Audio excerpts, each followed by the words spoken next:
plants are amazing. Check out these butterworts I got from California carnivores. They're catching fungus gnats and killing them, and they have these cute little flowers. Have you ever been propagating something and then saw this type of clear jelly on your plant? And when you saw it, you probably didn't think anything was wrong, right? Well, did you know that this stuff is actually eating your plant alive? And this is probably the reason why your propagations aren't growing. So if you want to make sure that your propagations grow back nice and healthy, always make sure that that jelly isn't growing on your plant. So every week, make sure you're cleaning out those propagation jars with soap and hot water. Spray peroxide to keep it clean. And before you know it, your plant will be back and better than ever. And gentlemen, this is my wish list plant. It is called a monkey's tail. I've been searching high and low for this plant this size for a very long time, and it's almost impossible to find anywhere. Every time I stop by this nursery, I always ask if this plant's for sale, and they say no. This is God Asian. It is fascinating.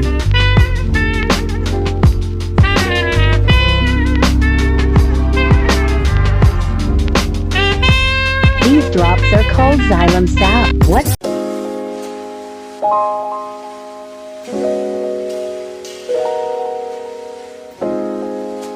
Trash man. What it's really like. I throw trash all over the ring.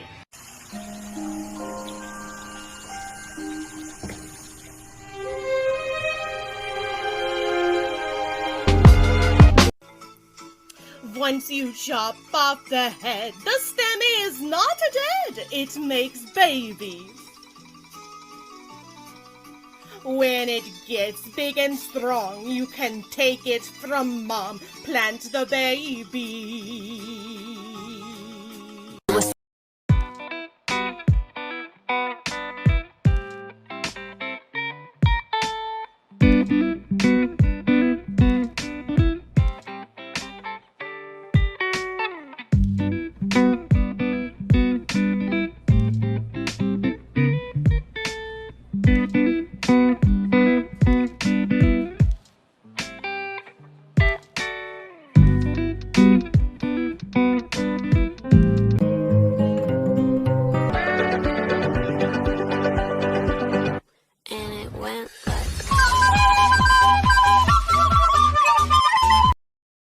Is your sign to get a propagation station. These are from Amazon. Just add water. Snip, snip. Place cutting into water. Over time, roots will grow. So like me in quarantine, you started growing an avocado seed and now it's about a foot tall and you don't know what to do with it next. I'm here to tell you, you gotta cut it. You gotta cut them. Did I stutter? I did not. In Hebrew, we call it. Don't touch me. Tradescantias are great plants for beginners. They're easy to grow, easy to take care of, and even easier to propagate. All you have to do is cut the stem about an inch below where the leaf grows. One thing to keep in mind, make sure you know which area is the bottom because that's the side you want to stick into soil.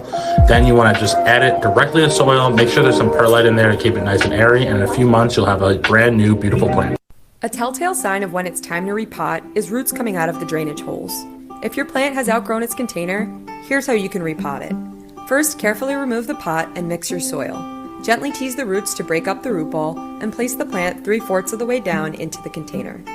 Cover the roots to the top with soil and thoroughly water until you see water come out of the drainage hole. Then patiently wait for new leaves to grow. Holy smokes. I put rose quartz on my dying plant and she's recovering.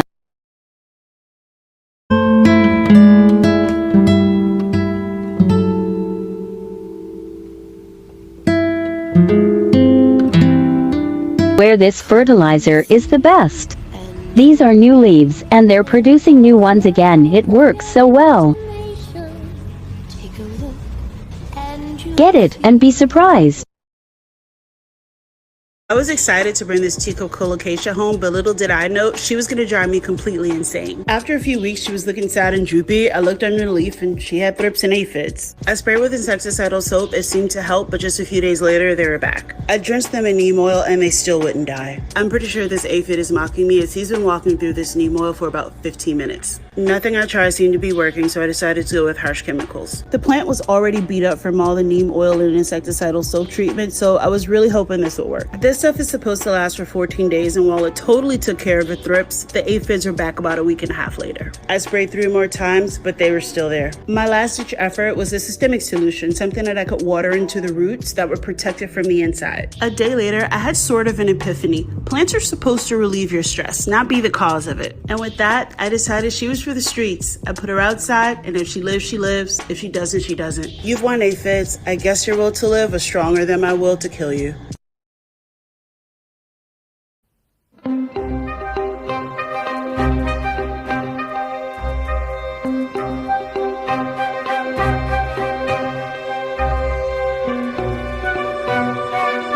And you buy a little plant and it's doing great. You break off a piece and you propagate. You make another plant.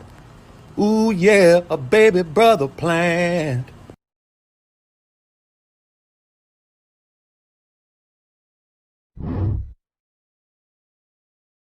Watermelon sugar. Hi. Watermelon sugar. Hi. Watermelon sugar. Hi. Watermelon sugar. I tried the Planttok hack for my monstera. It's been 2 days. 2 new leaves sprouted. I am shooketh. Random things around your house that you can use as pots. Part 1. Old cans. This is what they look like done. Cute. Plant watering hack. Use a kitchen sink strainer to make sure the water fully drains to avoid root rot. #stop overwatering.